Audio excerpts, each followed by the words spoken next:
Recording by Haley McCardle. The American Book of the Dog, G.O. Shields, editor. Section 33, The Maltese Terrier, by Miss A.H. Whitney. Centuries before the existence of other toy or pet dogs, this exquisite little creature was the admired companion and faithful friend of the ladies highest in rank in Greece. Later, when Rome ruled the world, he continued to be first favourite with the fair sex. Historians considered him worthy of mention, sculptors carved his image, he was the darling of wealth and luxury. Truly a gentle dog, as Dr. Caius describes him. In the 1st century of our era, Strabo extols his beauty, his diminutive size, the esteem in which he was held, and adds, "Yet are they not small in their intelligence or unstable in their love." End quote. What a pity that in modern times the dainty, quick-witted, affectionate little Canis militis should be so nearly extinct, so little known. From sturdy Skye to pampered Blenheim, Spaniels owe more than a little of their beauty to a cross, more or less remote, with the Maltese. Yet it is now well nigh impossible to obtain a really fine specimen for love or money. Malta is as barren of them as America at the present time. Poor ones, indeed average specimens, are to be found both in the East and West Indies, but the best are in England, where they have been carefully bred, with more or less success, by a few fanciers during the past 40 years. Of course, unscrupulous dealers have always a supply of long-haired little mongrels, glossy white, and freshly combed and flat-ironed into smoothness of coat, to palm off upon the unsuspecting customer in search of a pure Maltese. But anyone who has seen both poodles and Maltese need not be imposed upon. Reclining upon his cushion by the side of his mistress, a purebred little Maltese looks more like a handful of brilliant white-spun silk than a living creature. But pay him a little attention, and he will spring to his feet, lift his fine, short ears, and hasten to show you how keenly alive and alert he is, from the black tip of his atom of a nose to the waving end of his snowy plume of a tail. As an indoor companion of rank and beauty, the tiny fellow is peerless, and his devotion to his owner is absolute. It is said that the faithful pet of hapless Mary, Queen of Scots, found at her feet after her execution, was one of this breed. Out of doors he is sharp and full of frolic, but his long coat sadly interferes with his fun. Then, too, he is not as vigorous in constitution as dogs of common clay, and is very susceptible to cold and chills. In short, he pays the penalty of living in the boudoir. A chien de luxe emphatically, he will always be precious. He cannot condescend to become popular.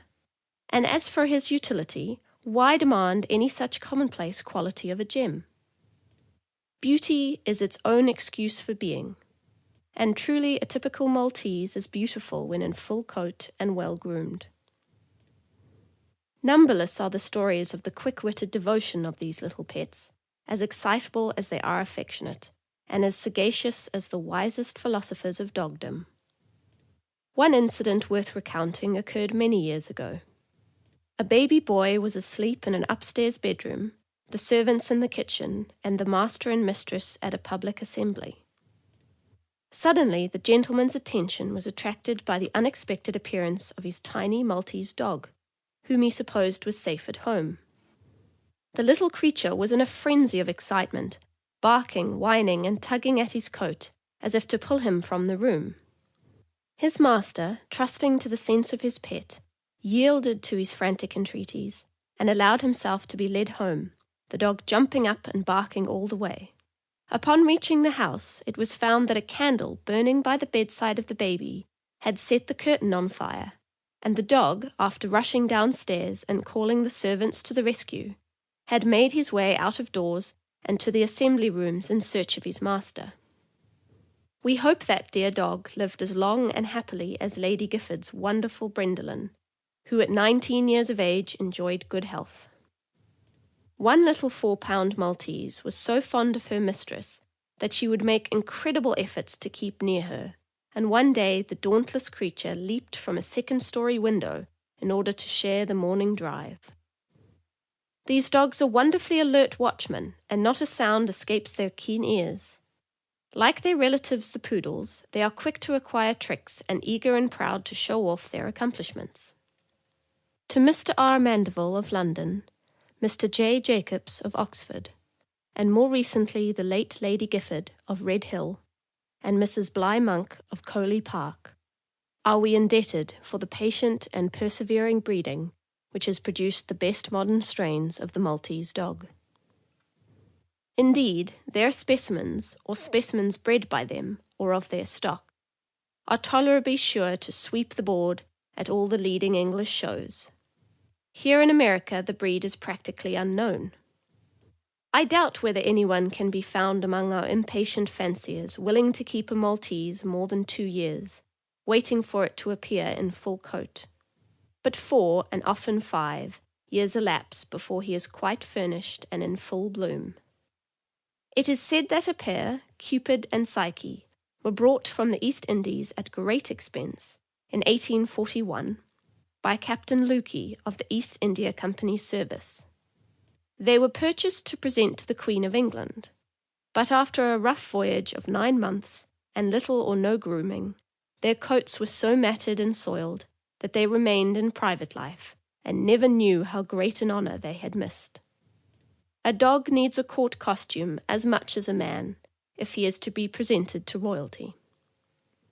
I fear the lot of these dainty creatures would hardly be a happy one in our northern states, save in the palace homes of millionaires. They are very delicate during puppyhood, and the litters rarely number more than 2 or 3. To make amends, however, when they do live, nature grants them a remarkably long lease, and they keep their faculties unimpaired many years after the majestic Mastiff and the noble St. Bernard have gone to their long rest. For indoor pets and ladies' companions they will always be desirable, and we live in the hope of seeing some good specimens at our important shows ere long. Of course, such precious dogs must have every care. During their first year they must be handled like our best china, kept from all risk of cold, fed simple food, and handled but little. The less meat the better. Bread and a scant allowance of butter or milk. Vegetables and gravy make the best diet. Heating food spoils the beauty of the coat and causes many internal diseases. Regularity in feeding and in exercise is of vital importance. They are hardly mature under 2 years of age, but if they survive the first year and the perils of puppyhood, become fairly strong and able to bear ordinary exposure. As the coat of a Maltese is his greatest beauty, and exceedingly liable to become matted or soiled, too much attention cannot be paid to it. It is very long, sometimes from 6 to 7 inches on a 4-pound dog, perfectly straight, glistening and brilliant. Even in length, from tip of nose to end of tail, and unless parted and brushed aside from the forehead, it completely hides the bright, intelligent eyes. Many owners braid the long locks and tie them back with ribbons for the comfort of their pets, and it is not uncommon for exhibitors to fasten back the ears at meal times to keep the hair which covers them from being soiled by the food. Daily grooming from puppyhood is desirable, but nothing harsher than a soft hairbrush of good quality must be used. The best time for this is always just before a meal, and the dog will enjoy his food the more for his toilet. If the hair is matted or snarled, it may be necessary to disentangle the knotted locks with a pin before combing. A fine comb must never be used, as it would be sure to do harm, but a coarse-toothed one saves time and aids the brush. Some exhibitors are so anxious to keep their pets from indulging in the luxury of scratching that they make little wash-leather boots for the hind legs, so that the nails cannot penetrate the skin or take off a single hair. We do not recommend the use of these. Proper diet and careful daily grooming are far better precautions against skin irritation. The Maltese is a merry, frolicsome creature and full of vivacity. Some writers accuse him of snappishness, but some writers call all dogs snappish, so we will forgive their ignorance of the sweet temper, as well as the wonderful intelligence of this breed. As an indoor pet, companion, and watchman, few other toy dogs can compare with the exquisite tiny Maltese. The chief objections to him are the dangerous delicacy of his constitution and the care required to keep him in presentable condition as to his jacket. To prepare him for exhibition is not difficult, if he has been dressed regularly. Let not the novice think an all-over tubbing necessary. That would invite a severe cold, unless given by an experienced assistant. Far better and easier is the egg bath, prepared and applied as follows. Break 2 fresh eggs in a hand basin. Beat them sufficiently to mix yelks and whites well. Add a gill of warm water, and then apply with a soft, small sponge or the hands, working it thoroughly and gently in through the coat to the skin, beginning at the head and carefully avoiding the eyes and the inside of the ears.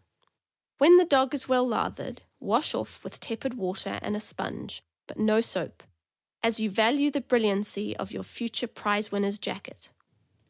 Then wrap up your pet in a big bath towel, wipe him dry gently, give him a good meal, and do not think of combing him until after his nap. A hand smoothing makes a good finish. And then beware lest the little dandy catches cold, and has to be kept at home from the show after all. A quarter-grain pill of quinine night and morning before feeding, continued for 3 days, will usually put him in good health and spirits, and enable him to throw off the threatened illness. Of course, no one interested in this valuable and delicate breed will be so unwise as to exhibit puppies, no matter how promising. For them, the paths of glory lead but to the grave. The points of a Maltese, according to the present standard of judging, are as follows. Skull, muzzle, and nose, value of 5. Eyes, 3. Ears, 7. Body and legs, 5. Tail, 5. Coat, 10. Colour, 10. General appearance and size, 5. Total value of 50. The skull is somewhat broad and slightly rounding, but not like that of toy spaniels, the muzzle tapering gradually to the jet-black little nose. The eyes should be of fair size, neither prominent like those of the King Charles and Pug, nor very small and deep-set. Brilliant and black they must be, and the roof of the mouth is of the same colour. The jaws are level, and the teeth good enough for a terrier. The ears are small, thin, and fall close to the head. When excited, the dog lifts them a little. The body is rather long, deep-chested, level in back, muscular, and well-knit. The legs are shortish, straight, strong, and barefooted. The tail, an exquisite little white plume, is carried gracefully, curving over the side and back. The coat, the all-important, must be long, the longer the better, from 7 to 11 inches on a dog standing no more than 7 inches high at shoulder, and as soft and silky as nature and art can make it, dazzlingly brilliant and snowy white. Lemon markings sometimes occur upon the ears, but they are a disqualification, even on the best specimens, and even worse than any tendency to curl in the coat. The weight should not exceed 7 pounds, and many prize winners are under 5. It may interest our readers to study the accompanying group of the creme de la creme of Maltese prize winners, owned by the late Lady Gifford of England. The illustration is taken from a photograph from life. Tiny little Brendelyn was a wonder, as frisky and strong at 19 years of age as most dogs are at 4. She was the dam and granddam of many prize winners. Lord Clyde and Sir Roger are exquisite specimens, and well known on the show bench. Sir Roger is rather the better in head and coat, and strongly resembles the famous champion Hugh. Queenie is a tiny, charming atom of 3 pounds weight, the sister of Hugh, and probably the smallest of her breed yet exhibited. Champion Hugh was whelped in 1875 and first shown in 1877 at the Royal Aquarium, where he won second prize. His career was a series of triumphs from that time on until his death. He took his 23rd and last prize at the Crystal Palace, July 1885, and died in that year after a very brief illness. He was devotedly attached to his mistress and never happy in her absence. His proportions and measurements are worth knowing. We quote them from Cassell's Book of the Dog. From nose to stop, 1 inch. Stop to top of skull, 2 1/2 inches. Length of back, 8 inches. Girth of muzzle, 4 inches. Girth of skull, 9 inches. Girth of neck, 7 inches. Girth of brisket, 11 1/2 inches. Girth round shoulders, 11 inches. Girth of loins, 9 inches. Girth of forearm, 2 1/2 inches. Girth of pastern, 1 3/4 inches. Height at shoulders, 7 1/2 inches. Height at elbows, 4 inches. Height at loins, 7 1/4 inches. Length of tail, 5 inches. Hair on tail, 7 inches. Length of coat, 11 inches. Length of ear, with hair, 7 1/2 inches. Weight, 4 pounds and 10 ounces.